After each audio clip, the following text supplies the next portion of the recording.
देशातील मध्यमवर्गीय शेतकरी, कामगार आणि उद्योग क्षेत्राला दिलासा देणारा, प्रोत्साहन देणारा आणि गुंतवणुकीस चालना देणारा केंद्रीय अर्थसंकल्प आहे, अशी प्रतिक्रिया आमदार सुधीरदादा गाडगीळ यांनी व्यक्त केली. आमदार गाडगीळ म्हणाले, पंतप्रधान नरेंद्र मोदी यांच्या नेतृत्वाखाली केंद्रीय अर्थमंत्री निर्मला सीतारामन यांनी सादर केलेला अर्थसंकल्प देशाच्या आणि सर्व राज्यांच्या अर्थव्यवस्थेला चालना देणार आहे. 12 लाखांपर्यंतचं उत्पन्न करमुक्त करून एक मोठा दिलासा मध्यम वर्गाला त्यांनी दिला. शेतकरी आणि शेती विकासासाठी विविध योजना जाहीर केल्यामुळे ग्रामीण भारताचा चेहरा मोहरा बदलणार आणि नागरी केंद्रित गुंतवणुकीला प्रोत्साहन देणारा हा अर्थसंकल्प आहे. मध्यमवर्गीय, पगारदार, युवक आणि शेतकरी तसेच कष्टकरी या सगळ्यांना केंद्रीय अर्थसंकल्पात दिलासा देण्यात आला. या अर्थसंकल्पातील तरतुदींमुळे जिल्हा आणि तालुका पातळीवरील उद्योग वाढीस प्रोत्साहन मिळणार आहे. कापूस, कडधान्य अशा सर्वच पिकांना खूप मोठी चालना या निमित्तानं मिळणार आहे.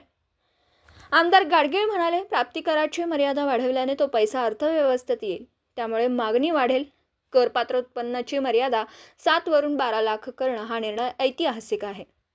पंतप्रधान नरेंद्र मोदी यांच्या नेतृत्वातच ही मर्यादा 2.5 लाखांवरून 7 लाख करण्यात आली होती. ती आता 12 लाख करण्यात आली.